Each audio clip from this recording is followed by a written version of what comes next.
Salmo de número 90, diz assim, então, vamos ler juntos? Oração de Moisés, homem de Deus. Senhor, Tu és o nosso refúgio sempre, de geração em geração. Antes de nascerem os montes e de criares a terra e o mundo, de eternidade a eternidade, Tu és Deus. Fazes os homens voltarem ao pó, dizendo: retornem ao pó, seres humanos. De fato, 1000 anos para ti são como o dia de ontem que passou, como as horas da noite, como uma correnteza, tu arrastas os homens. São breves como o sono, são como a relva que brota ao amanhecer. Germina e brota pela manhã, mas à tarde murcha e seca. Somos consumidos pela tua ira e aterrorizados pelo teu furor.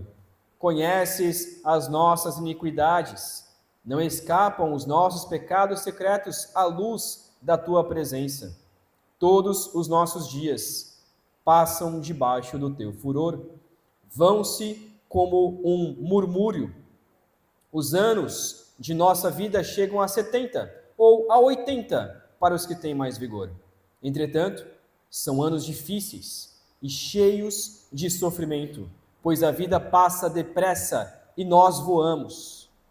Quem conhece o poder da tua ira? Pois o teu furor é tão grande como o temor que te é devido. Ensina-nos a contar os nossos dias, para que o nosso coração alcance sabedoria. Volta-te, Senhor, até quando será assim? Tem compaixão dos teus servos. Satisfaze-nos pela manhã com o teu amor leal, e todos os nossos dias cantaremos felizes. Dá-nos alegria pelo tempo que nos aflige, pelos anos em que tanto sofremos. Sejam manifestos os teus feitos aos teus servos, e aos filhos deles o teu esplendor. Esteja sobre nós a bondade do nosso Deus soberano. Consolida para nós a obra de nossas mãos. Consolida a obra de nossas mãos. Amém? Eu creio que nesse tempo que nós estamos passando em nossa cidade e como igreja, de muitos irmãos estarem ainda doentes. Na semana passada tinha, creio que no culto de quarta-feira, no máximo 10 pessoas, e hoje a gente já consegue ver um pouquinho mais de alguns irmãos. E recentemente, na semana passada, acho que foi semana passada, eu passei por esse desafio aí que muitos irmãos estão passando, e toda vez que, e para mim foi algo realmente muito terrível, essa doença que assolou, principalmente um dia específico, passando a madrugada, para não dar detalhes aqui, mas a impressão de ter passado por isso, de ter começado no começo ali sem saber muito bem o que era, a impressão era que doía a alma, de tanta dor que eu estava sentindo nesse sentido, né? E eu sei que muitos irmãos têm passado por isso, né? Só que uma das coisas que sempre, dessa vez não precisei ir para o hospital, mas sempre quando eu vou para o hospital, quando acontece alguma coisa, e graças a Deus não vou com tanta frequência assim, mas eu sei que muitos irmãos passam tempos e tempos, e às vezes uma vez por mês, uma vez a cada 2 meses, sempre tem que ir para o hospital, fazer alguma coisa, e sempre quando pelo menos eu vou para o hospital, eu sempre tento lembrar da brevidade da vida. Sempre passa na minha cabeça o quanto nós somos frágeis, o quanto nós somos pó, o quanto nós somos fracos. Este salmo, o Salmo 90, ele é considerado a oração mais antiga dos salmos, do saltério. E ele é atribuído a Moisés. É o único salmo que nós encontramos de Moisés, que é o homem de Deus, como é descrito aqui, o libertador de Israel. Ele foi escrito provavelmente durante a peregrinação no deserto, e reflete a experiência de alguém que viu uma geração inteira perecer sob o julgamento e sob o tempo. Moisés, ele viveu muito mais do que 70 ou 80 anos, né? Viveu muito mais do que isso, viveu 100 e poucos anos, 120. No entanto, é interessante pensar que ele via pessoas ao seu redor falecendo com 70, com 80 anos. Moisés, ele foi acostumado com a grandiosidade do Egito, mas também com a dureza do Sinai, do deserto. Ele nos convida a tirar os olhos do cronômetro da terra e a olhar para o trono de Deus nos céus. Imagine uma ampulheta. Sabe o que é uma ampulheta? É aquele cronômetro de areia, que quando você vira, ele começa então a descer aquela areia, né? Geralmente é de 1 minuto que é colocada a ampulheta, mas tem várias ampulhetas de vários minutos que você pode comprar e então contar o exato tempo ali. Imagine uma ampulheta gigante colocada sobre uma montanha de pedra. Então, imaginou isso? Uma ampulheta gigante, vira e começa então a contar. Os grãos de areia descem então incessantemente. E aí alguém chega para você e diz: esta é a sua vida. Quando o último grão de areia cair, você irá morrer. E você começa a olhar para aquilo. Imagina o seu desespero em olhar aquela ampulheta, aqueles grãos de areia caindo, dia após dia se passando, e você pensando: logo a minha vida vai acabar, logo isso aqui vai acabar. No entanto,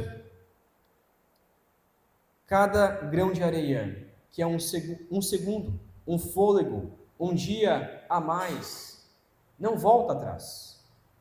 Nós somos como essa areia. Nós estamos em constante movimento em direção ao fim. No entanto, a rocha que foi colocada esta ampulheta, ela não se move. Ela permanece. E ela, imaginamos aqui que ela dura para todo sempre. E você começa a perceber que se a sua vida está nesta rocha, está firmada nesta rocha, então você ainda tem um tipo de esperança. O Salmo 90 nos ensina que, embora sejamos como essa areia que escorre da ampulheta, nós servimos a um Deus que não muda. Nós servimos a um Deus que é a rocha eterna. Nós servimos a um Deus que não tem começo, não tem meio, não tem fim. Nós servimos a um Deus que não perece. Nós servimos a um Deus que é eterno. Por isso, o Salmo, ele começa a refletir, Moisés começa a refletir, versículo 1 e versículo 2, ele fala que Deus, ele é imutável e refúgio seguro para o seu povo. O fato de Deus, ele ser eterno e imutável, significa que ele é o único refúgio seguro para nós. Nessa abertura, Moisés estabelece um contraste aqui. A palavra hebraica para refúgio refere-se a uma habitação, a um lar seguro. Antes de Israel ter uma terra fixa, antes de Israel ter concretizado a promessa de que Deus daria uma terra para eles morarem, Israel ele tinha um Deus que não mudava. Eles constantemente precisavam mudar de lugar. Quase todos os dias eles desarmavam as suas tendas e então levantavam as suas coisas, caminhavam um caminho de 1, 2 dias e então chegava no final do dia, eles então armavam as suas tendas e assim era quase todos os dias. Talvez passavam alguns meses naquele local e já se levantavam e iam para outro local. Moisés está dizendo que mesmo peregrinando no deserto, sem uma terra fixa, o povo estava em casa, eles tinham um refúgio. Por quê? Porque eles tinham Deus. Porque Deus era o refúgio deles. Isso nos ensina que a nossa segurança não vem de bens, não vem de imóveis, não vem de uma casa fixa, de uma estabilidade financeira, mas da presença constante de Deus, deste Deus que é eterno. O versículo 2, ele usa a expressão de eternidade a eternidade. A ideia é que Deus habita fora da linha do tempo que Ele mesmo criou. Enquanto os montes, que são símbolos de estabilidade humana, tiveram um nascimento, Deus não teve um nascimento. Deus simplesmente é. Na realidade, é impossível nós, humanos, pensarmos o que é a eternidade.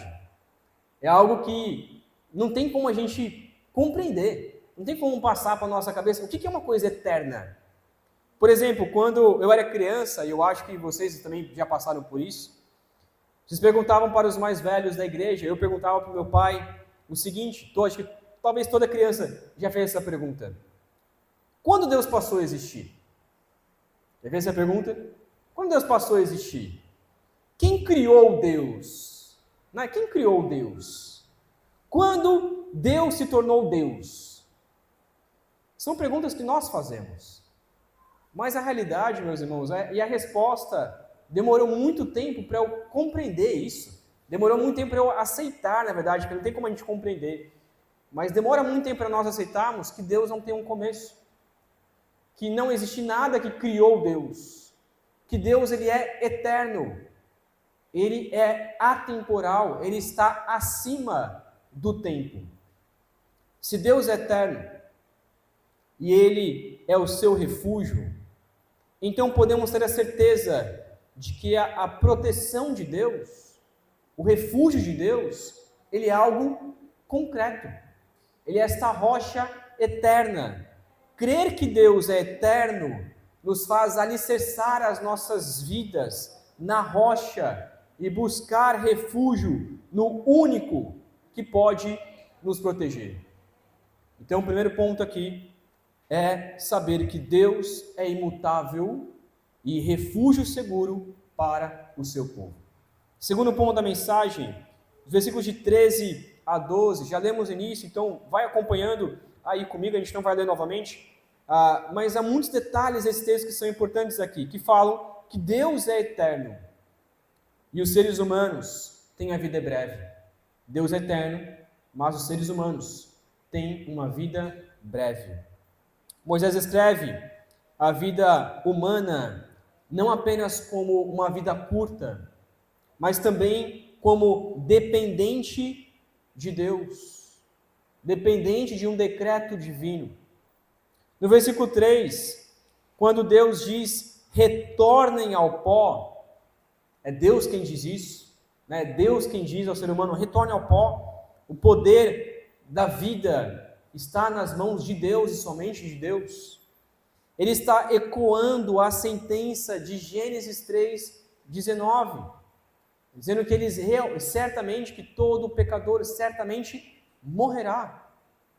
E essa é a nossa condenação, é a morte. Mas a morte, ela não é um acidente biológico natural. Né? A gente olha para todos os dias, se a gente abrir uma notícia, a gente vai ver que tal pessoa morreu, aconteceu isso com a vida dela e tudo mais, e geralmente nós temos o costume de dizer, foi um acidente, né? Foi um acidente. Mas a realidade, meus irmãos, é que nada é acidente diante de um Deus soberano. Tudo tem um propósito. Nós acreditamos, nós pensamos que aconteceu, mas a realidade é que nada fugiu do propósito de Deus. É um decreto judicial do Senhor. Nós somos lembrados que somos pó, emprestado por um tempo determinado. E logo nós voltaremos.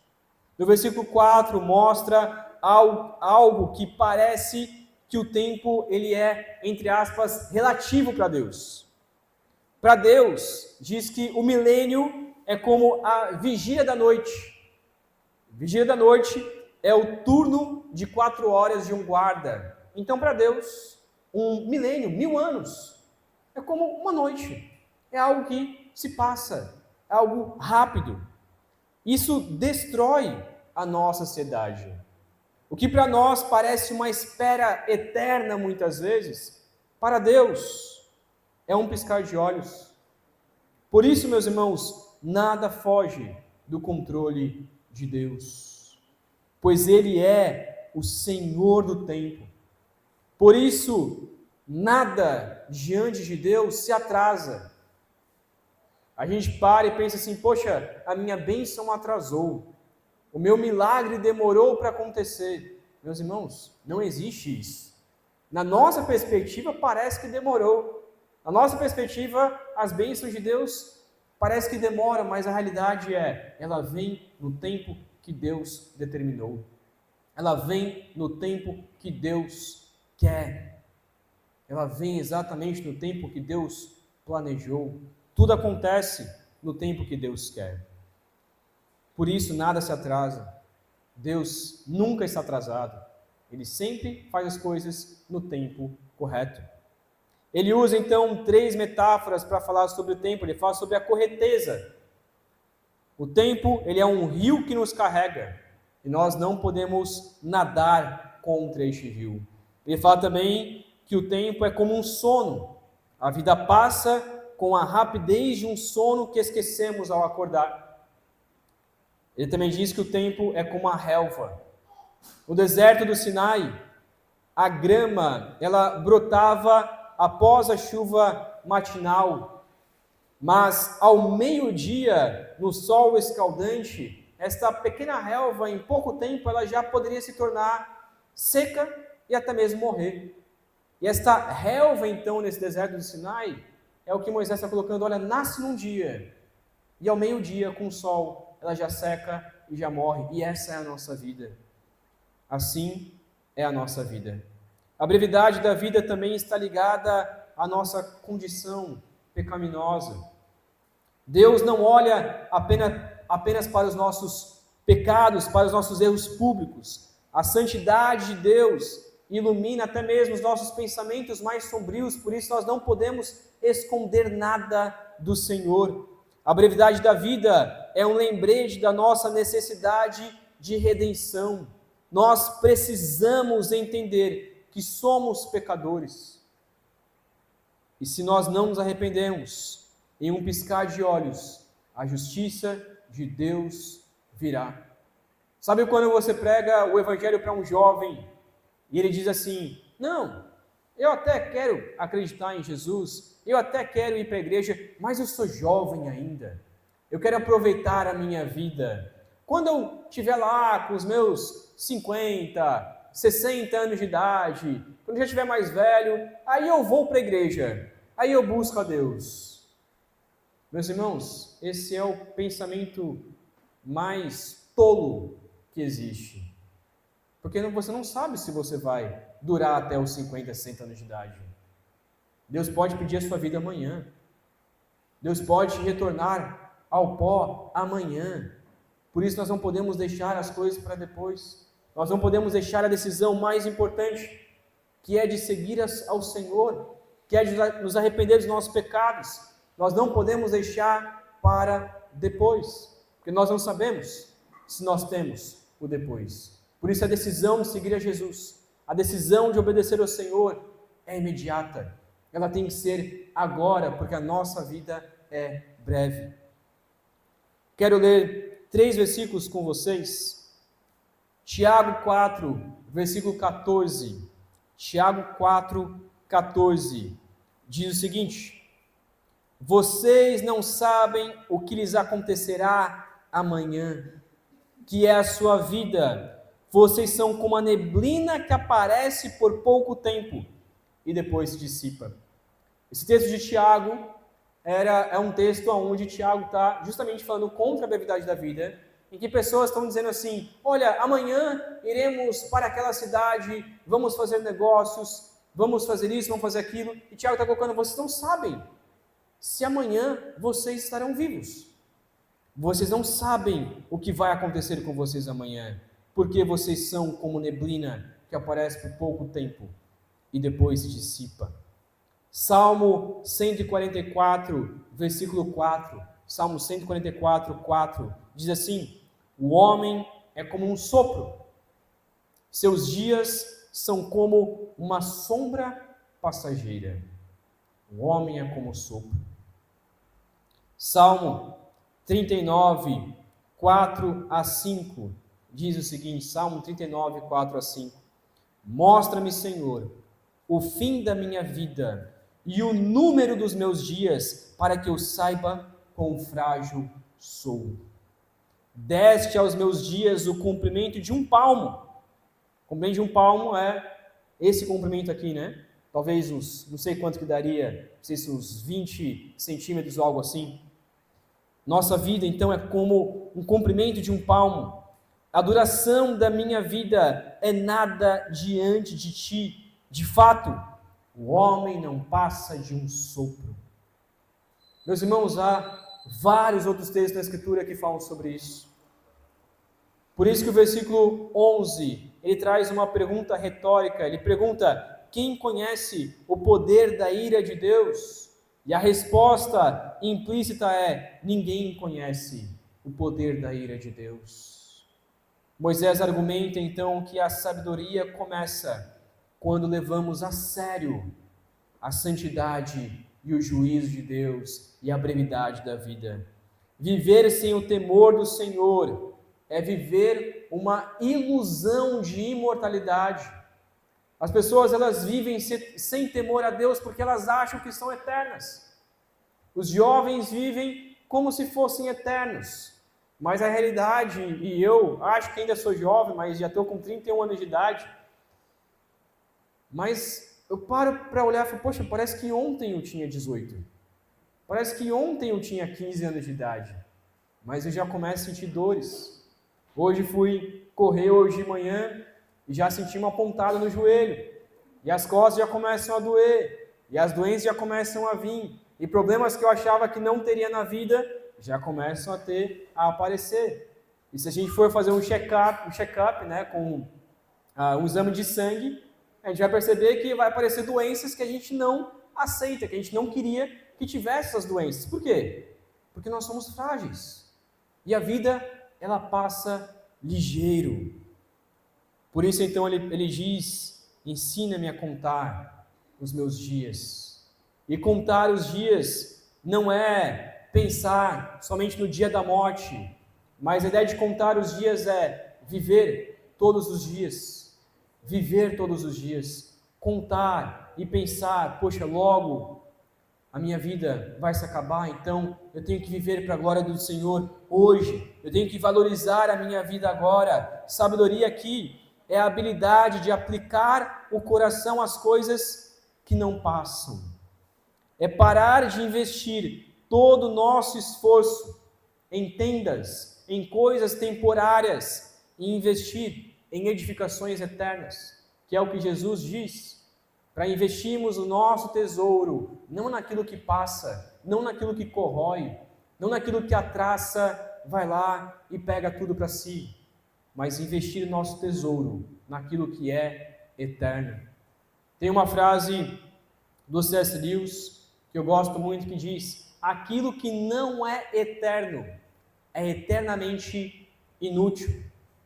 A ideia é: se não é eterno, se não tem valor eterno, então é inútil diante das coisas que são eternas. Então priorize as coisas que são eternas. Por isso que Jesus diz: busquem primeiro o reino de Deus, ou seja, busquem aquilo que é eterno, e as demais coisas, aquilo que não é eterno, vão ser acrescentadas, mas busque primeiro o reino de Deus. Terceiro e último ponto da mensagem, versículo 13 ao 17, é um pedido, sabendo que Deus pode restaurar a compaixão do seu povo. Deus pode restaurar a compaixão pelo seu povo. E esse é o pedido então de Moisés: volta-te, Senhor, até quando será assim? tem compaixão dos teus servos. Após reconhecer a pequenez humana, Moisés volta-se para esta oração de pedido. Ele pede uma reviravolta na experiência do povo. Ele pergunta: até quando, Senhor? E é um grito de um homem que estava sofrendo no deserto durante 40 anos. Ele está se perguntando: até quando, Senhor, eu terei que suportar? Mas ele apela para a aliança de Deus. Ele não pede baseado no mérito do seu povo, porque ele sabe que o seu povo não merece a misericórdia de Deus. Mas ele pede com base na compaixão do Senhor. A ideia aqui é que nós devemos pedir que o amor de Deus, como eu tenho já falado aqui, o Hesed, o amor leal do Senhor pela sua aliança, esteja todos os dias no nosso café da manhã, na nossa manhã. Nós devemos pedir, já assim acordar, pelo amor leal de Deus, pela compaixão, pela misericórdia de Deus. Se nós formos saciados por Deus logo cedo, as tempestades do dia não vão nos abalar. E por isso a primeira coisa que devemos fazer é buscar ao Senhor, buscar ser saciados pelo amor de Deus. Por isso ele faz uma oração audaciosa que dá-nos alegria pelo tempo que nos afligiste.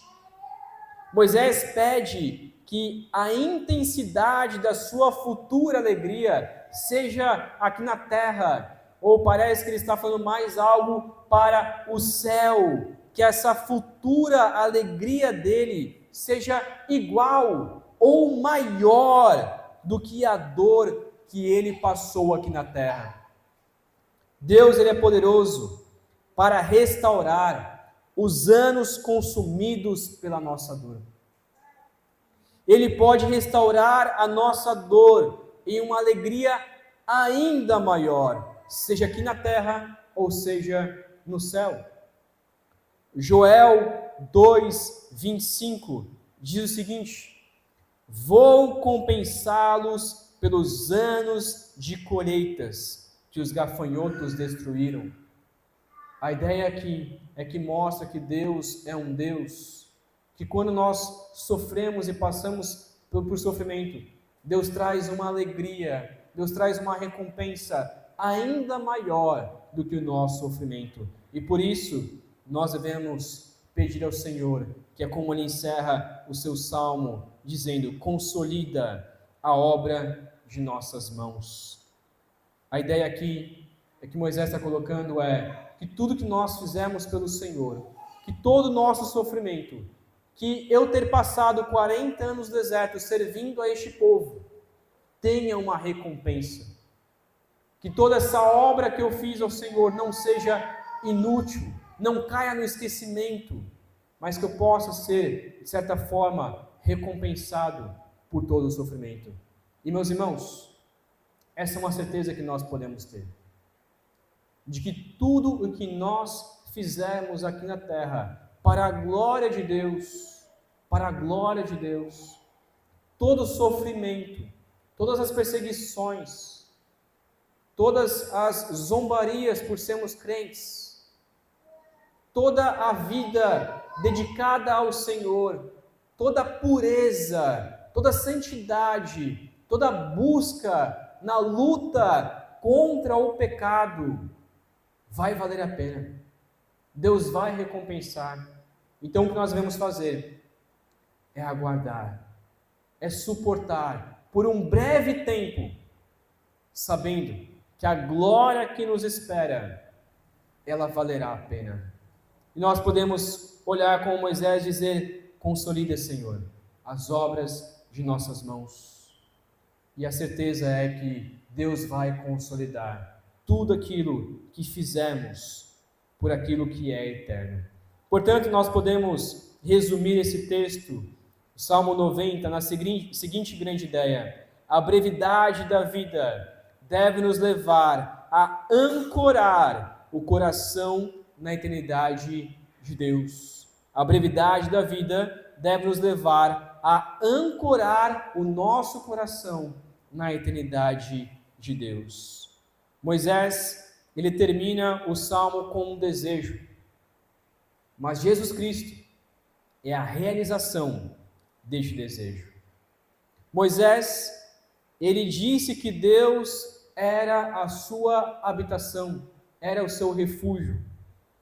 Jesus diz em João 15:4: permanecei em mim, e eu permanecerei em vós. Em Cristo, o nosso refúgio não é mais uma tenda, não é mais um tabernáculo, não é mais um templo. Em Cristo, o nosso refúgio é algo íntimo, é algo pessoal. Nós podemos ter essa certeza que temos refúgio em Deus através de Cristo Jesus. O Salmo 90 fala também de que seremos consumidos pela ira, contudo, Romanos 5:9, nós lemos que nós fomos justificados pelo sangue de Cristo Jesus e que por meio dele seremos salvos da ira de Deus. Jesus tomou sobre si o furor que Moisés descreve aqui, para que nós recebêssemos a bondade que Moisés suplica por tê-la. O Salmo também diz que nós voltaremos ao pó. Jesus, porém, é a primícia, o primeiro daqueles que dormem. Jesus entrou no pó da morte, mas não ficou lá. Ele saiu da morte, ele venceu a morte, ele ressuscitou ao terceiro dia.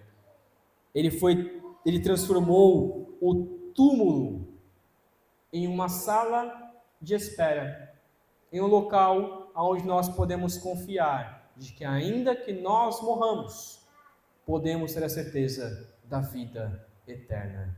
A morte para nós não é mais retornar ao pó. A morte para nós é apenas um sono e que logo estaremos acordados no céu. As obras das mãos de Moisés foram limitadas, mas a obra de Jesus Cristo na cruz foi consumada. E através da obra de Jesus, o nosso trabalho ele passa a ter um valor eterno. E tudo aquilo que nós fazemos para a glória de Deus, em Cristo Jesus, tem valor eterno e será recompensado pelo Senhor. Portanto, para nós encerrarmos esta meditação, não conte apenas os seus anos de vida. Não tenha medo de que logo a sua vida passará, mas certifique-se de que os seus anos estão nas mãos daquele que é eterno. E se a sua vida está naquele que é eterno, por mais breve que seja a sua vida, ainda assim, ela valerá a pena se for vivida para a glória de Deus. Entregue a sua brevidade à eternidade de Cristo Jesus. Amém? Vamos orar. Ó Pai, clamamos a Ti, ó Deus, que nos dê esta esperança de que ainda que esta vida ela passe, ainda que seja tão curta, tão passageira como um sopro, como uma neblina, como uma relva, ainda assim, ó Deus, nós podemos ter a confiança de que essa vida, se vivida para o Senhor, vale a pena. Se for para a glória do Senhor, terá uma recompensa eterna. Que nós possamos, ó Deus, ter esta esperança de todos os dias acordar e ter a esperança de que, se for o nosso último dia, valeu a pena ter vivido para a glória do Senhor. Ó Pai, eu te peço que o Senhor nos ajude a confiarmos em Ti. Te peço que o Senhor nos ajude a confiarmos no Senhor, que é o refúgio eterno, porque o Senhor é um Deus eterno, porque o Senhor é um Deus que não tem começo, meio e fim. O Senhor está acima do tempo e nós podemos ter a certeza de que, ainda que a nossa vida passe, podemos e viveremos eternamente com o Senhor no céu. Confirme, ó Pai, a salvação em nosso coração. Se alguém aqui que ainda duvida se é salvo pelo Senhor, confirme isso em seu coração, para que essa pessoa creia verdadeiramente em Ti, possa confiar no Deus que é eterno e no Deus que nos dá, que nos concede a eternidade, a vida eterna em Cristo Jesus. Oramos, ó Pai, para que nós possamos sair daqui com a esperança que mesmo com essas doenças que têm nos assolado, ainda assim, ó Pai, a morte não é o fim para o cristão. A morte é apenas o começo da nossa vida eterna. Oramos, pedindo que o Senhor encha o nosso coração com essa esperança, pedindo que o Senhor consolide o trabalho de nossas mãos. Oramos, ó Pai, pedindo que o Senhor encha o nosso coração com a eternidade. Em nome de Jesus. Amém. Amém.